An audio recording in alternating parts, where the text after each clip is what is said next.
Hi, this is Andrew from Unitarian Apologetics. Welcome to this very special presentation. Today, we're going to be answering the question, who is a Judaizer? We see this term quite a bit. It's often seen as sort of a derogatory title, but I'm going to demonstrate not only that it's not a derogatory title, it's a biblical one. And through exploring the historical, cultural, and biblical context, give the most reasonable answer of what exactly a Judaizer is. We'll start with the fourth edition of the BDAG lexicon. Under Judaize, we read, to Judaize is to live as one bound by Mosaic ordinances or traditions, live in Judean or Jewish fashion. We see this term one time in the New Testament. In Galatians 2:14, Paul writes, when I saw that Peter and those following him are not walking in line according to the truth of the gospel, I said to Peter in front of them, if you, being a Jew, live like a Gentile and not like a Jew, why do you compel the Gentiles to Judaize or live like a Jew? And so again, to live like a Jew is to live as one bound by Mosaic ordinances or traditions in Judean or Jewish fashion.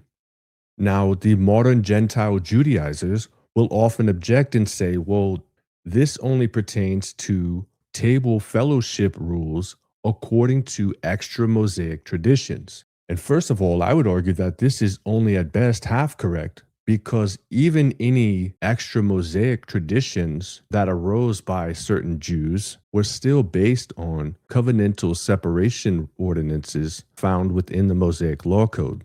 But the three main problems I see with this objection is, first, it seeks to freeze the term Judaize only within this particular context. So it fails to see this term Judaize in the Old Testament. It also fails to consider what else Paul has said in all the rest of his epistles. And even though we only see the term Judaize here in Galatians 2:14, this does not mean that the concept itself is not present in the rest of his writings. And the third point of contention against this argument is, again, it fails to consider the term Judaize in the rest of the Bible, which we will see in just a second. And so while this term is rare in the rest of the Bible, we do see this exact term in the book of Esther, chapter 8, verse 17. It reads, in every province and every city, wherever the king's edict and decree reached, there was joy and gladness among the Jews, with feasting and celebrating. And many of the people of the land themselves became Jews, because the fear of the Jews had fallen upon them. And so in Esther 8:17 in the Hebrew Bible, we see the Hebrew word mityaharim, which means themselves became Jews. Okay, we also read in the Septuagint version this exact term, Judaize, in Esther 8:17. In every city and province, wherever the proclamation took place, the Jews had joy and gladness, feasting and mirth. And many of the Gentiles were circumcised and became Jews for fear of the Jews. Okay, we also read in the works of the Jewish historian Josephus in his book titled The Wars of the Jews, which here is speaking about the revolt of the Jews against Rome. He writes, and thus all these men were barbarously murdered, except for Metilius. For when he entreated mercy and promised that he would turn Jew, that is Judaize, and be circumcised, they saved him alive, but none else. We see the same term in the War of the Jews a few lines later. So the daytime was spent in shedding of blood, and the night in fear, which was of the two the more terrible. For when the Syrians thought they had ruined the Jews, they had the Judaizers in suspicion also. So the Judaizers, within both the context we find in the Old Testament in Esther And also here in Josephus refers to people which have become bound to Mosaic ordinances. And so if we read that they're becoming like Jews, if they come to live like a Jew, well, what does this mean?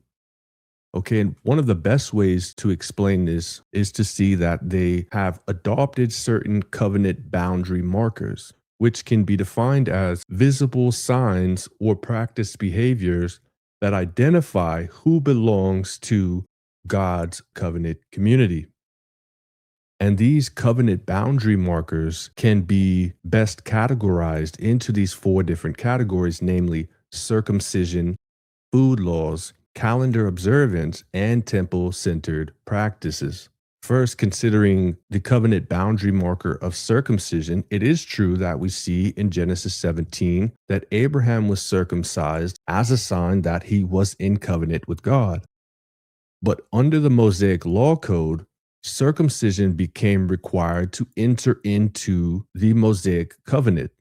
For instance, we read in Exodus 12:48, no uncircumcised person shall eat of the Passover, and eating the Passover is required for covenant inclusion. Therefore, in order to be in the old covenant, you must have the covenant boundary marker of circumcision. The second covenant boundary marker we read about is pertaining to food laws. So we see in Leviticus 11 a long list of clean and unclean animals, and also in Leviticus 7 concerning food laws. For instance, if you touch a dead animal or an unclean food or eat of it, you're ritually unclean until the morning. And so you'll either wash your clothes or wait until morning, but either way, you're impure until the morning. The third covenant boundary marker in the Old Covenant is calendar observance. For instance, we read in Exodus 31 to remember the Sabbath day and to keep it holy. But like a lot of these covenant violations, there's penalties if you do not practice the prescribed behavior. Again, in Exodus 31, we read that the penalty for working on the Sabbath, for instance, is death.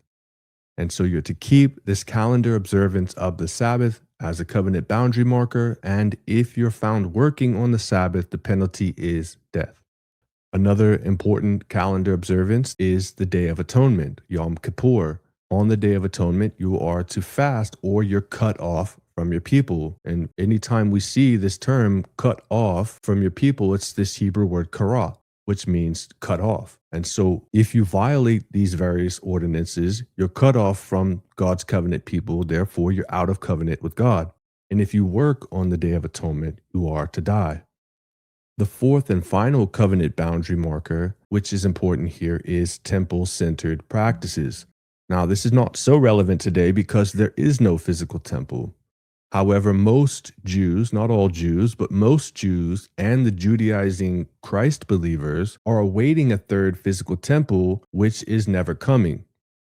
And so out of these four covenant boundary markers, which are visible signs or practice behaviors that identify who belongs to God's old covenant community, temple-centered practices are not really relevant today because there is no physical temple for these rituals and ceremonies to take place at. And rarely will you see someone who accepts the writings of Paul teach that circumcision is necessary for covenant inclusion, even though in the Old Covenant it is required. And so we're really left with just two covenant boundary markers that are most relevant to our discussion here, namely food laws and calendar observance. Concerning the food laws, I think we could divide the unclean animals into two separate categories because you have uncommon unclean animals that you won't see very many people eating today, which include, for instance, bats and owls and buzzards and vultures, etc.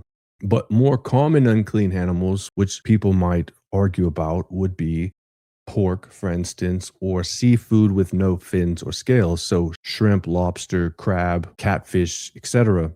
And Paul has some very interesting things to say about this in Romans 14. All right. And so out of the four covenant boundary markers, again, temple-centered practices are not so relevant today because there is no physical temple.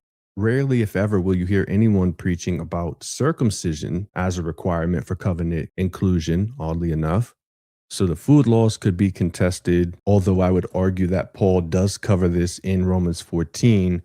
But the last and probably most relevant covenant boundary marker for the Judaizers today would be the need to observe the ordinances of calendar observance. And so, again, while we don't see the specific term Judaize outside of Galatians 2, the concept is still present all throughout Paul's writings, especially here in Galatians. For instance, concerning calendar observance, we read in Galatians 4:3-5, when we were children, we were enslaved under the basic principles of the world. But when the time had fully come, God sent his son, born of a woman, born under the law, to redeem those under the law.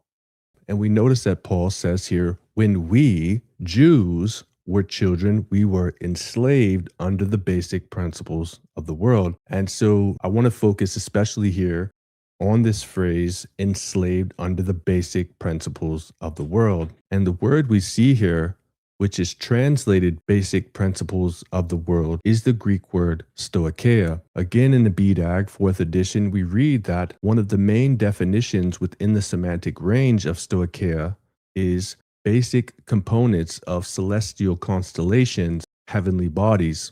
And Paul uses this term again when he's speaking to the Gentiles in Galatians 4:9. He says, now that you know God, or rather are known by God, how is it that you are turning back to those weak and worthless stoicheia?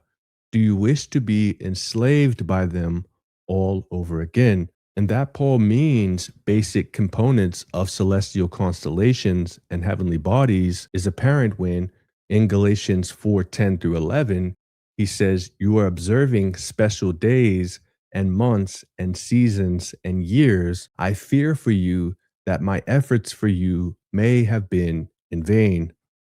And so this is clearly Paul's warnings to the Gentile believers to not become enslaved to the celestial constellations which govern these special days and months and seasons, namely the calendar observances of the Jews.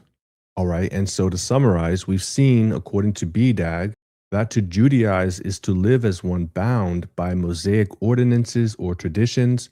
We've seen in both the Hebrew and Greek Old Testament, in Esther 8:17, that the word Judaize does not mean just accepting later oral traditions. So even if we see that particular manifestation in Galatians 2:14, we see the concept present in the rest of the epistle concerning calendar observances, circumcision, and even temple-centered worship in regards to the sacrificial offering of Christ. So, who is a Judaizer? I think we can reasonably conclude that a Judaizer is one who has adopted Jewish covenant boundary markers and or who compels others to do the same through fear or social pressure. In Galatians 2:14, Peter began to draw back and separate himself for fear of those in the circumcision group. The circumcision group that we also see in Acts 15 are those who teach that one must be circumcised and follow the law of Moses, including, for instance, following food laws and calendar observances, which are 100% unrequired for fellowship at the Lord's table.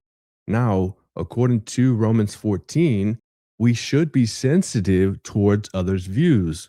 But those who teach that they're required for covenant inclusion and salvation have another gospel and are accursed false brethren. I hope that this has cleared up any confusion concerning the term Judaizer. Look forward to more content on this topic. God bless.